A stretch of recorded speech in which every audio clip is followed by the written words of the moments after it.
So he tells a couple stories about a rich man. In verse 1 he says there was a rich man, and in verse 19 he's going to say now there was a rich man.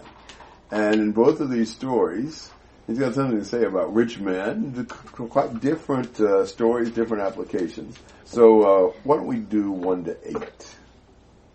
It's an interesting story. You've got this manager of a rich man's estate or his business or whatever, and he gets this bad report on him that he's been squandering his possessions, so he calls him in and says, look, you're going to have to, I'm going to fire you. You know, you're not going to be able to continue to work. Now, if that was in today's climate, I was thinking about what would happen immediately after receiving the termination information. Escorted out. You'd be escorted out. You know, they'd take you to your desk to get your personal items, and you'd be shown the door, and you wouldn't be allowed back in, probably to prevent things like this. You know, but that is not the situation here. He's given some time. This guy is being dismissed. The firm gave him his 2-week notice or his month notice or whatever. He's going to serve out however long, you know, working, and then he's going to leave. So that's put him in kind of a difficult position. You know, he starts thinking about, what am I going to do? You know, I mean, it's my job, I'm getting fired. You know, they probably didn't have unemployment. So what do you do in that situation? And he sizes things up, and he realizes, you know, this has been a white-collar job, you know. I don't have the stamina for hard manual labor. You know, I don't think that's a good option for me, you know, and he's not really interested in trying to beg. You know, what's he going to do? And he hits upon a plan. Now, this is kind of ingenious. What does he do? Embezzlement. Pretty close. He doesn't actually take any money for himself. But what does he do? Reduces the other people's debts. To the owner. Master. Well, how did that help him? Now those people they like him. And they're kind of indebted to him. I guess he could reveal what he'd done if he had to and put them in a world of hurt. Did he have the ability to do that? Well, he obviously did. He had control of the books at that point. Okay. So he doctors the books, and he tells them to doctor their records. Okay. And so, yeah. I mean, it looks like now on the books that they only owe so much when they really owed several times that much. We usually, in accounting, we say you should have a different person authorize the transaction, a different person record it, and a different person actually have control of those things. So this guy's all three. Great man. Here's a guy who tried to feather his nest by plucking his master. And it's just like, okay, he's going to have places to go, people that are going to owe him something when he gets out, and he'll be able to use that. The thing that's disconcerting about this is, how is this a good example? You ever notice how Jesus tends to use some rather unusual things? I mean, Jesus is, in one passage tells you how to rob a strong man's house and, you know, uses a thief in the night and so forth and so on. And yet, verse 8, his master praised the unrighteous steward because he'd acted shrewdly. So he actually is commended here. Perhaps this is the Lord who's praising him, but that makes it almost worse. How could you praise a guy who does this? Well, what he says is, for the sons of this age are more shrewd in relation to their own kind than the sons of light. Now, do you understand what he's saying by that? Worldly people are sharper about getting their goal than God's people about getting theirs. Or the world is better served by its servants than God is by his. So worldly people are going after a worldly fortune. A lot of times they're a lot harder working and a lot more shrewd about how to get their earthly fortune than Christians are about gaining their heavenly future. So it's not like they're going after the same thing or using the same methods, but there's a sense in which this unjust steward shows some qualities that would be really smart for us to have in gaining our heavenly reward. Do you understand that basic idea? I think that's the idea. You got to remember they're more shrewd in relationship to their own kind or their own generation. The idea is, okay, their goal is totally different, and they're going to do things dishonest, but they are showing some qualities that we need. Think about what they are. Foresight. You know, here's a guy who knows it's going to be a short time till he's dismissed. And he better take advantage of his position right now to prepare for his future. Isn't that our situation? We're around this planet for a short time. We better take advantage of that time to prepare for our future. We say we know there's going to be a drastic change in our environment.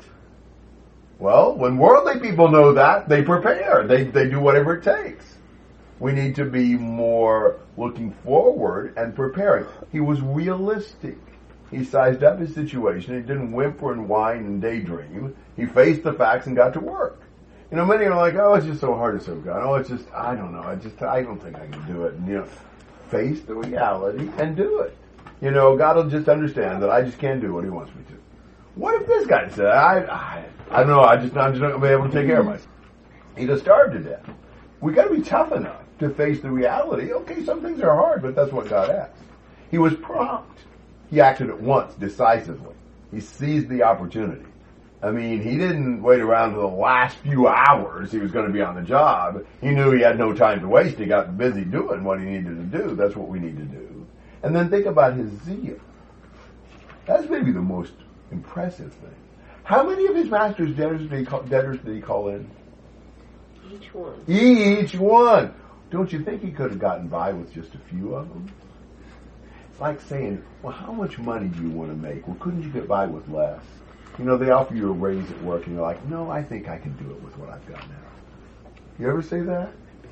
They offer you more money for something and, well, no, I think I'm pretty good. Well, normally, we want to do as well as we can. He doesn't want to just get by when he gets out. He wants a lot of people owing him a lot. So he does that very diligently. We do that with everything else. We put a lot into it because we realize we want to get a lot out of it. We do that with worldly things. Worldly people do that with worldly things. You think about people who want to advance in athletics, who really work hard because they want to get good. If you care about getting good, you don't do the minimum possible. How can I do more? So I think it's that idea that given his goal, he had more foresight, more realism, more promptness, more zeal for his goal than we do for ours. That's the broad outline of what I think he's saying. So we've got to take, the lesson he gives us from it. They're more shrewd in relationship, their own kind. Exactly. And understand the point, yeah. You're always in the question of what details in the parable have a specific application and what details in a parable are just setting the scene. I think it's a question for us in every parable. Right. I mean, even later on, he'll use the unrighteous judge. But he's saying, if even an unrighteous judge will grant your request, what do you think your Father in heaven will do? Right. He's always making a contrast in that one, but yes. Exactly. But in that story, it's the one asking and the one giving, and we need to be the one asking and he's the one giving. So we're always going to have to look at him in context. We're always going to have to try to see, okay, what is the point they're making? And as we look at details, make sure that our interpretation of them fits the point, fits the context, not something that goes contrary to what's being said. But that is a challenge. And trying to understand how far can we go. But here it looks to me like it's the overall methods, the realism and the forward-lookingness and the zeal and diligence and things like that that's being commended in connection with their worldly people's goal. This also sort of reminded me of the previous parable in the sense that the younger son didn't act shrewdly when he had money. And, he didn't prepare for the possible famine and all of that. But I was thinking, what if the father had said to him, now I want an accounting from you about how you spent, the third of the estate that you ran off with. And that would be kind of interesting too. But yeah. He wasn't shrewd in a worldly sense. That's true. So. He wasn't thinking about the farther future. Right. Yeah, well, they're trying to make him out to be like he did a good thing because because some reason these people weren't going to be able to pay, but he reduced it. Now the master's receiving some payment instead of nothing, and making him out to be a good person. It says specifically that it praised the unrighteous man. I know. But you have to remember, a lot of these commentators have had to get their doctor's degrees by coming up with some angle on something that nobody else has ever come up with before. How are you going to sell your commentary if you say the same thing everybody else did? That's right. How did the master find out what he had done? There's no indication, I guess. Again, I think verse 8, it's either his master or his Lord in my margin. I'm not so sure this is like the owner.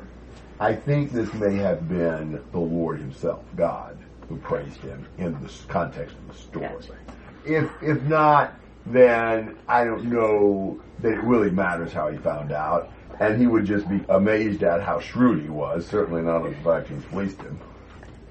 For me, it makes a little more sense to make this God praising him.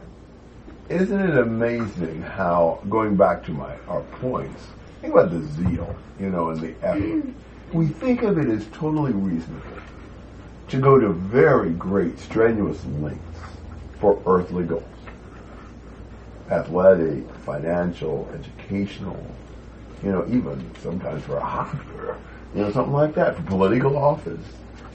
People they'll exhaust themselves, they'll spend all kinds of money, they'll do things that are really hard, they'll be just passionate and single focused. And everybody thinks that's cool, what dedication, whatever. But let anybody have even a fifth of that kind of dedication toward the Lord, and they're religious fanatics, and they're kooky, and they're emotionally unstable, and all this kind of stuff. It's amazing. The reason they feel that way is because they don't see that future goal. But if they understood the future goal, wow, we ought to be putting way more effort into it than people are for their, earthly crown of withered vegetables or whatever, to borrow the analogy from 1 Corinthians 9. Some of these analogies can help us.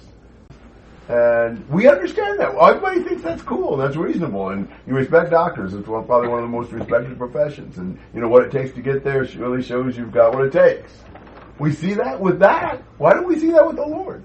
Why are we so, well, you shouldn't work so hard. Well, you just shouldn't, don't get carried away with this. It's not, don't. Why? Why shouldn't we be even more passionate about the Lord? I just think some of those questions, are helpful in just kind of, reassessing how we see our commitment to the Lord. Okay. He's got some other lessons. I think the way I look at this, verse 8 is the primary point of the parable. But while he's at it, let's get some other things in here that would be useful. So 9 to 13. Okay. So there's a lesson on the use of wealth in 9. Make friends for yourselves by means of the wealth of unrighteousness, so that when it fails, they will receive you into the eternal dwellings. Here's a guy who's got temporary use of his master's funds. He's about to be discharged, so he uses these funds to provide for his future. We have temporary use of our master's funds. We're soon going to be discharged. We ought to use them to provide for our future. The idea of laying up treasures in heaven, to use our worldly goods to provide for our heavenly home, being generous, not hoarding, being unselfish. Because God's going to look at us on the basis of how we have employed the resources that belong to Him, which everything we've got belongs to God, and whether or not we've been generous. This guy was generous with his master's resources, maybe somewhat against his master's best interest, but we need to be generous with our master's resources, because that's exactly what he wants us to do. And then there's a lesson on faithfulness in verses 10 to 12. You're faithful in little, you're faithful in much. If you've not been faithful in the use of unrighteous wealth, who will entrust the true riches to you? And the idea is, what we do now in small things shows our character. Think about hiring a new guy in a sensitive position that's pretty important. You're going to give him the most critical and consequential job there is the first day or two at work? I think not. You're going to give him something that doesn't matter if he messes it up. The first few times you give him something to do, and just see if he can handle it. Is he capable? Is he responsible? Is he punctual? Is he, whatever? Does he know what he's doing? And we may say, well, this is such a menial task, I'll just blow it off. Well, who's ever going to give you anything more important to do if you can't prove you can do the little ones? And so what we've got now is pretty small. And we think, it's a small deal, it's not that big a deal. It's only a little sin. Well, we're being tested with it in the little ways we're being tested now to determine, whether or not we can be trusted with more and can be brought into our heavenly dwelling. So I think that's interesting. And then finally in 13, you got to make a choice. You can't serve God and mammon, money, wealth. And so he comes back to make sure we don't miss the point. The way is not to say we're supposed to do everything we can to get money. It can't be our master. God's an exclusive master, and he's got to have first billing. What is another man's? Is that like our earthly things that we have, but they're really God's? Yeah, I think okay. Yeah, exactly. I think we need to use the wealth we have in a way that provides a home in heaven for us. This is not holy stuff, but how we use even the unrighteous mammon, how we use the wealth this is not heavenly stuff or anything, but it's how we use that determines whether or not we'll be in heaven. This is kind of a wacky translation, but the New Living says, here's the lesson. Use your worldly resources to benefit others and make friends. Then, when your possessions are gone, they will welcome you to an eternal home. Yeah, that's the idea. Yeah. Very good. All right. How about this little section in between the two parables, 14 to 18? Now the Pharisees, who were lovers of money, were listening to all these things, and they were scoffing at him. And he said to them, you are those who justify yourselves in the sight of men, but God knows your hearts. For that which is highly esteemed among men is detestable in the sight of God. The law and the prophets were proclaimed until John, and since then the gospel of the kingdom of God is preached, and everyone is forcing his way into it. But it is easier for heaven and earth to pass away than for one stroke of a letter of the law to fail. Everyone who divorces his wife and marries another commits adultery, and he who marries one who is divorced from a husband commits adultery. Well, now we learned some things about the Pharisees. They were lovers of money. I think there's a reason why Jesus is teaching parables about rich men in the presence of the Pharisees. Is it good to be a lover of money? No. The Bible condemns that in several passages. 2 Timothy 3, 1-5 talks about people were lovers of money rather than they were lovers of self, lovers of money, and just goes on right on through. And it's not something that's good. So, but they were, and so they were just kind of scoffing at Jesus. Isn't that a typical reaction when our toes get stepped on? It's kind of laugh it off. And then he says, you are those who justify yourselves in the sight of men. But God knows the hearts, for what's highly esteemed among men is detestable in the sight of God. We are too concerned about what people think. Too concerned about our image, men's opinion. Doesn't matter. God's values are often not anything close to what men's are anyway. Quit thinking about what men are thinking about you. Now that's hard to do. We are so controlled by trying to impress or not be rejected or be accepted or whatever. And he says, you're just thinking about that. They were trying to impress people with their religiousness, if we're talking about the Pharisees here. So they've got to stop that. And then he talks about the law and the prophets were proclaimed until John, but the coming of Jesus was kind of a watershed. It was kind of a decisive moment. Until John's law and the prophets, from here on out, the kingdom presses on everybody to enter it. But even at that, the law must be fulfilled. That we can't just overturn the laws for our convenience. For example, one of the laws they messed up with a lot, everyone who divorces his wife and marries another commits adultery, and he who marries one who is divorced from a husband commits adultery. So that's an example of a law they weren't following. And they should have been. And of course, Jesus' teaching on that is divorce is wrong. And remarriage is adultery. And that's not very popular. Wasn't then, isn't now. they're disregarding the law and divorcing and remarrying and thereby committing adultery.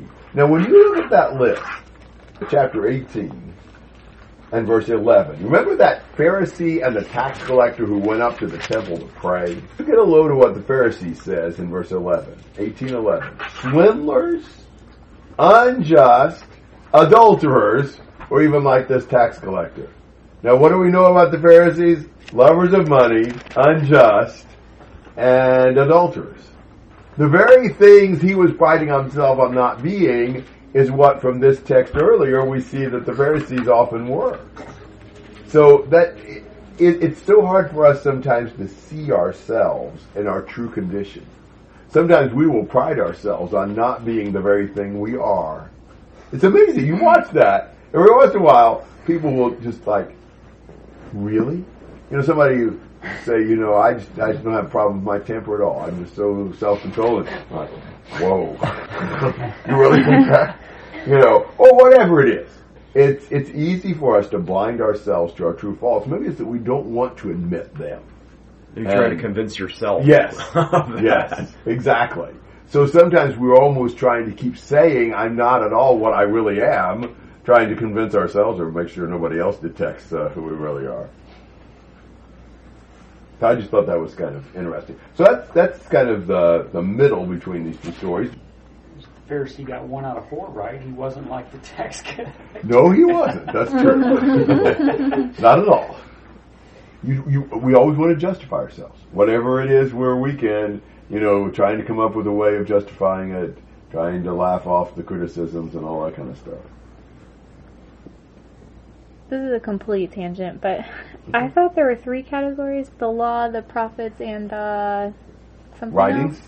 Maybe. Yeah. Okay. Sometimes, in some cases, but sometimes just law and prophets. Okay. But yeah, the law and prophets and the writings. Like the Psalms and stuff. Yeah. Okay. Well, sometimes it's the law and prophets and the Psalms even. Yeah, Okay. Well, let's just say a couple things about this next story. We won't really try to get into it. Is whether or not the story of the rich man and Lazarus is a parable or not. It is. Look at the beginning. Now there was a rich man. Look at 16:1. There was a rich man. Look back at 10:30. The Good Samaritan. A man was going down. Look at 14:16. A man was giving. Or look at 15:11. A man had. 19:12. A nobleman went. That kind of a beginning. A man did this, or there was a man. That's a parable introduction. I'm not saying there's never a case where that introduces something that's not, but that is a typical thing, especially in this chapter. I realize it wasn't written in chapters, but especially in close proximity to this other one that starts the same way. There was a rich man. It just seems difficult to take this any other way. This is then Jesus illustrating lessons by the story about the rich man and Lazarus. It's not a historical event. I'm not saying it doesn't represent truth. I think it clearly does. And Jesus is going to really push several points in this story of teaching lessons that we need based upon the story he tells. But I do believe that it's difficult when it starts that way. I think it's difficult not to see that it's in parallel with the other parables. Well, there was a rich man who had a manager, and then we find out in 16:14 the Pharisees were lovers of money, so a parable about a rich man might have particular application to them. And then, lo and behold, here in 16:19, now there was a rich man. Now there is a debate about whether or not this is a parable, but the fact that it starts basically the same way as the one does in 16:1, and about the same way a bunch of other parables, makes me think it probably is. The only thing about it that I think people really find difficult is he actually names a name, and this is the first time he names a name. Now, I mean, the Good Samaritan is a Samaritan, but he doesn't name the personal name. But Lazarus is a name that means God has helped. It was also the third most common male name in Jesus' day. So it's just a common name, and maybe the idea that God has helped is an implication that the rich man shouldn't help him. So I suspect it's easier to account for the fact that he just names a name in a parable than the fact that he starts this the same way in 19 to 31. Now there was a rich man, and he habitually dressed in purple and fine linen, joyously living in splendor every day. And a poor man named Lazarus was laid at his gate, covered with sores, and longing to be fed with the crumbs which were falling from the rich man's table. Besides, even the dogs were coming and licking his sores. Now the poor man died, and was carried away by the angels to Abraham's bosom. And the rich man also died, and was buried. In Hades he lifted up his eyes, being in torment, and saw Abraham far away, and Lazarus in his bosom. And he cried out and said, Father Abraham, have mercy on me, and send Lazarus, so that he may dip the tip of his finger in water, and cool off my tongue, for I am in agony in this flame. But Abraham said, Child, remember that during your life you received your good things, and likewise Lazarus bad things. But now he is being comforted here, and you are in agony. And besides all this, between us and you there is a great chasm fixed, so that those who wish to come over from here to you will not be able, and that none may cross over from there to us. And he said, Then I beg you, Father, that you send him to my father's house, for I have 5 brothers, in order that he may warn them, so that they will not also come to this place of torment.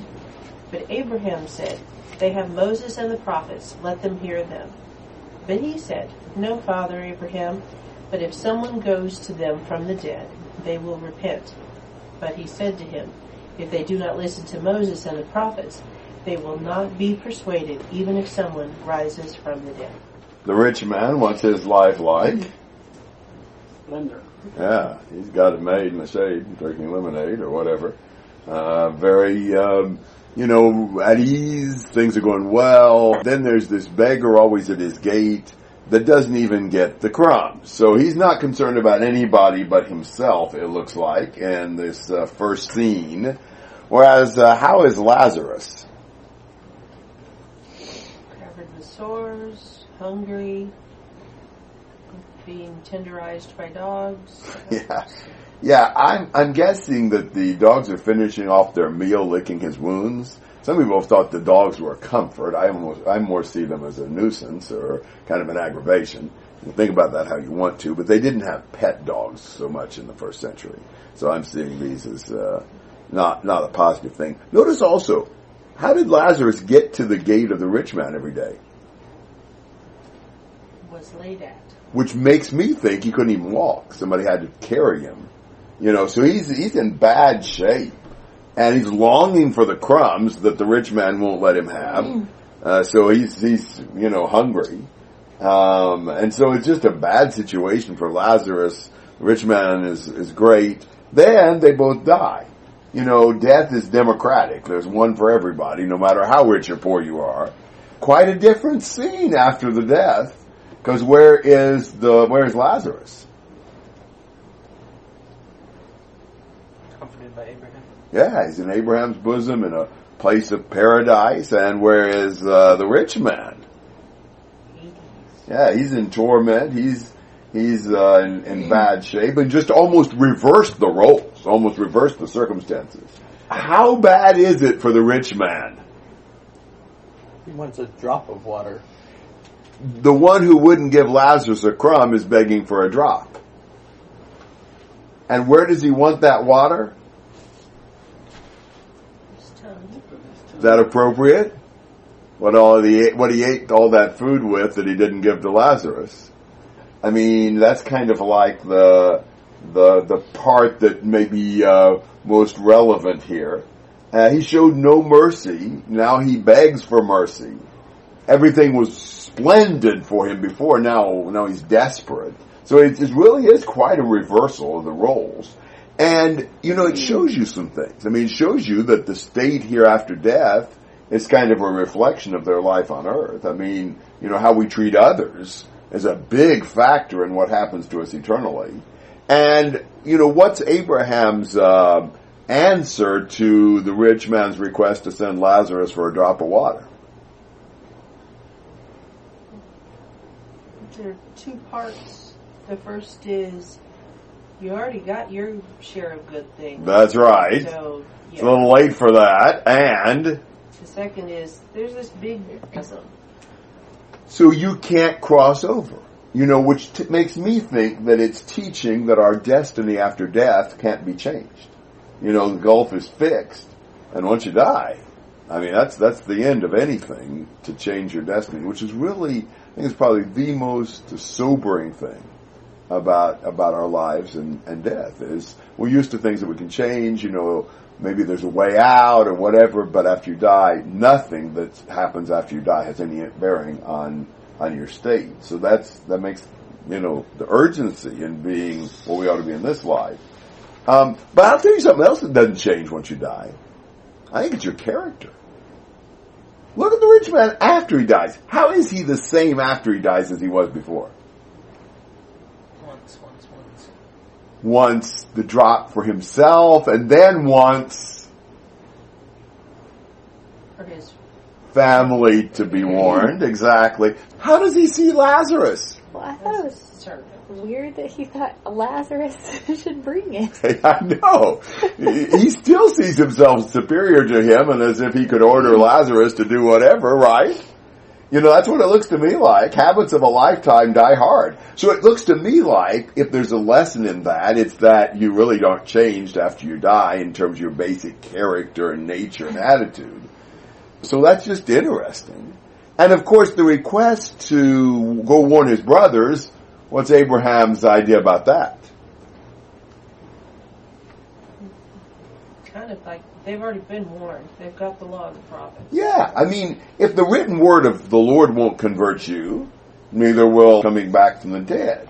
There's kind of a false premise in what the rich man was thinking, but like there's something greater than the word that would convince them when the word wouldn't. And, Abraham says no. In fact, he says, but if somebody will go back from the dead, they'll repent. And Abraham said, if they don't listen to Moses and the prophets, they will not be persuaded even if someone rises from the dead. I think instinctively we think that's not true.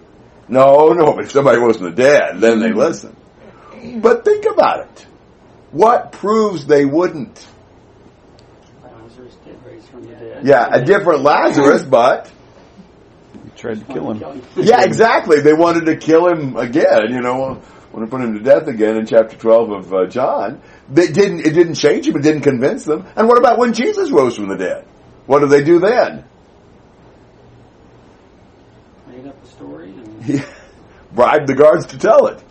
Yeah. So what does that show you? Somebody who doesn't want to believe, it doesn't matter if somebody was risen from the dead. They still won't believe. If your heart's insensitive to the word, it's not reachable. The reason people don't believe is not because there's just not good enough evidence. That's not the reason. That's what he's really saying. The word's good enough. And we think, well, but I'd have been there and seen Jesus and his miracles. Well, there was a whole bunch of people who were there and saw Jesus and the miracles who weren't converted. Why do I think I'd be different? If the word doesn't, then Jesus and his miracles would. But if it doesn't, then they wouldn't. It is interesting that he doesn't want his family to come there. You kind of think, well, if my loved ones are lost, then, I want to be with them. Well, they don't want you to be with them. Even though they're selfish, they don't want you to be in a place that bad. So, this story to me ought to influence us like the next time I'm tempted to be greedy. To think about, well, look at this situation. It ought to sober the Pharisees up and us up about, the consequences of, just valuing our possessions too much. Thoughts and comments on that whole story? There's a lot of stuff in it. Thinking of it in this story in a kind of a literal sense, the chasm fixed, it's so that those who wish to come over from here to you will not be able to. And part of me is like, I can see the good people in Abraham's bosom looking over and seeing their agony and going, I want to help them. And they're not allowed to. Right. I think that's the only reason I can think of why you'd want to go over there. What would you say to people who use this to be dogmatic about what happens after you die, and it's going to be just like this, and is there something we can learn from that? Should we be dogmatic about it? Oh, I'm not. I don't think I know what happens when we die. I'm not sure that this tells us much about that. I'm not sure that's the purpose. Things like, you can't go from one to the other and your destiny's fixed. I think that's reasonable from that.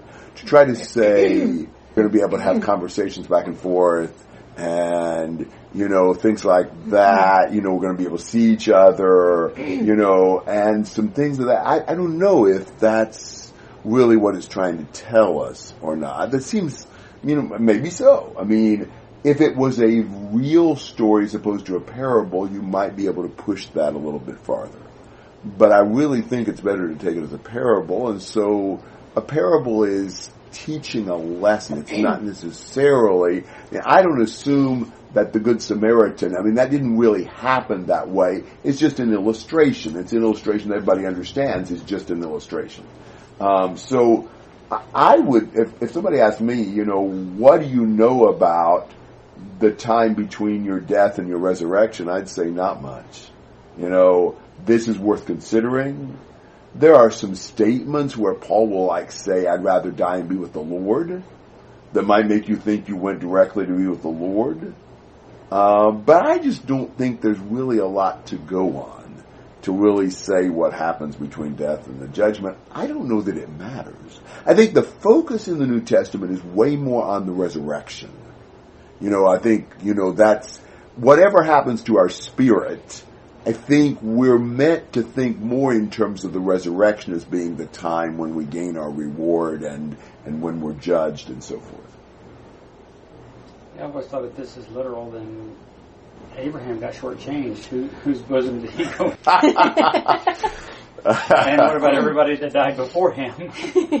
Right. And why would he be the comforter? It makes the illustration, and we know they knew who Abraham was. Right. But that doesn't fit. You wouldn't think as a Gentile we'd go to Abraham's bosom, perhaps. Although we have the faith of Abraham, who knows? But yeah, so... Yeah, I think it makes more sense as a parable, and I think it's pretty strong evidence when he starts it the same way he does so many other parables in Luke. Other thoughts?